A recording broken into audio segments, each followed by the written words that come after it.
السلام علیکم دوستو، کیسے ہیں آپ سب؟ دوستو آج ہم اس جگہ کی بات کریں گے جہاں جہاز بنا کسی وارننگ کے ریڈار سے غائب ہو جاتے ہیں، جہاں ان کی ایمرجنسی کال ایک آخری کال بن جاتی ہے۔ اس جگہ کو دنیا برمودا ٹرائنگل کے نام سے جانتی ہے۔ کچھ لوگ کہتے ہیں یہاں ایلینز کہاں آتے ہیں، کچھ کہتے ہیں کہ یہاں ٹیکنالوجی ہے آج بھی یہاں ایکٹیو ہے، اور کچھ لوگ مانتے ہیں کہ یہ سب صرف انسانی دعوے ہیں۔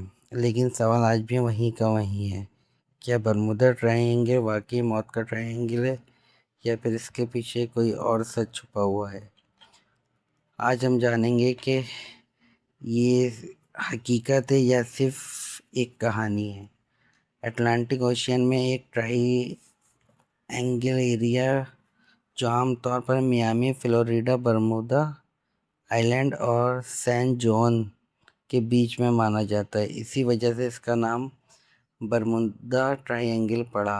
کئی رپورٹ میں دعویٰ کیا گیا ہے کہ یہاں شپ اور ایئر کرافٹ عجیب حالت میں غائب ہوئے، لیکن کیا یہ دعویٰ سچ ہے؟ چلیے شروع کرتے ہیں۔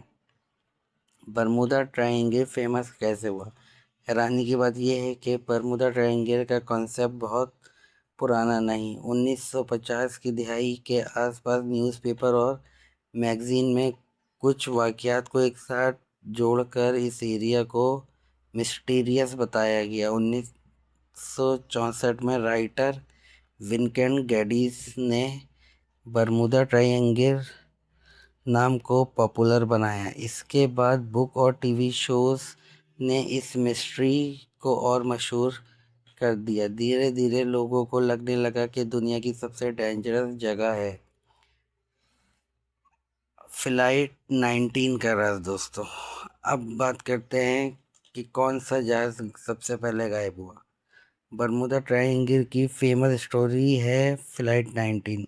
5 دسمبر 1945 کو امریکن نیوی کے 5 training aircraft routine mission پر نکلے۔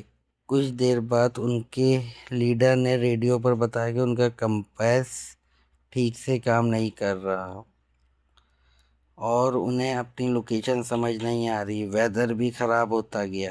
اس کے بعد ریڈیو سگنل کمزور ہوتے ہوتے غائب ہو گئے، اور پھر فلائٹ 19 سے کبھی کسی طرح کا کوئی کانٹیکٹ نہیں ہو سکا۔ سب سے حیران کرنے والی بات یہ ہے کہ انہیں ڈھونڈنے کے لیے بھیجا گیا ریسکیو ایئر کرافٹ بھی کریش ہو گیا۔ اس انسیڈنٹ نے برمودا ٹرائی اینگل کی مسٹری کو اور گہرا بنا دیا۔ کیا سچ میں یہ بہت زیادہ خطرے کی بات ہے؟ کئی لوگ مانتے ہیں کہ برمودا ٹرائی اینگل میں دنیا کے کسی بھی ایریا سے زیادہ شپ اور پلین غائب ہوتے ہیں، لیکن انویسٹیگیشن کافی صحیح دکھائی جاتی ہے۔ اس روٹ سے ہر سال ہزاروں شپ اور ایئر کرافٹ گزرتے ہیں، ان میں سے زیادہ تر بالکل ٹھیک ٹھاک اپنی منزل تک پہنچ جاتے ہیں، اور کچھ ایکسپرٹ کہتے ہیں کہ اس ایریا میں ٹریفک زیادہ ہونے کی وجہ سے واقعات بھی زیادہ ریکارڈ کیے جاتے ہیں۔ دوستو کچھ لوگوں کا ماننا ہے کہ یہ صرف ایک سمندری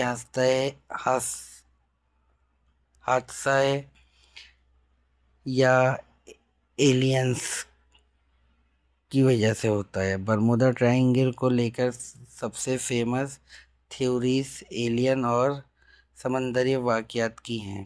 کچھ لوگ کہتے ہیں کہ سمندر کے نیچے اٹلانٹس کی ایڈوانس ٹیکنالوجی چھپی ہوئی ہے جو الیکٹرانک سسٹم کو افیکٹ کرتی ہے۔ دوسری تھیوری کہتی ہے کہ یو ایف اوز یہاں سے گزرنے والے ایئر کرافٹس کو اپنے ساتھ لے جاتے ہیں، لیکن اب تک ان دعووں کو سپورٹ میں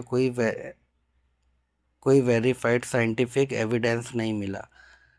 سائنس کیا کہتی ہے؟ دوستو سائنٹسٹ کے مطابق برمودا ٹرائی اینگل کے جتنے بھی انسیڈنٹ کے پیچھے کئی پریکٹیکل ریزن ہو سکتے ہیں۔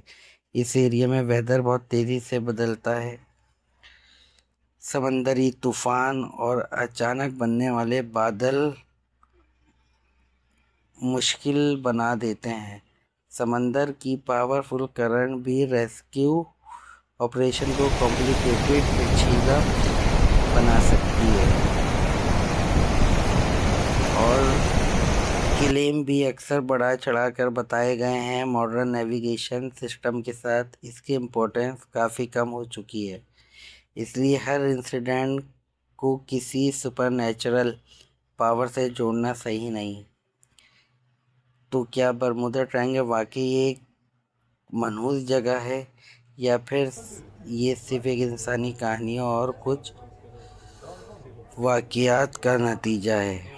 سچ یہ ہے کہ برمودا ٹرائنگل سے جڑی کئی کہانیاں آج بھی لوگوں کو فیسٹینیٹ کرتی ہیں۔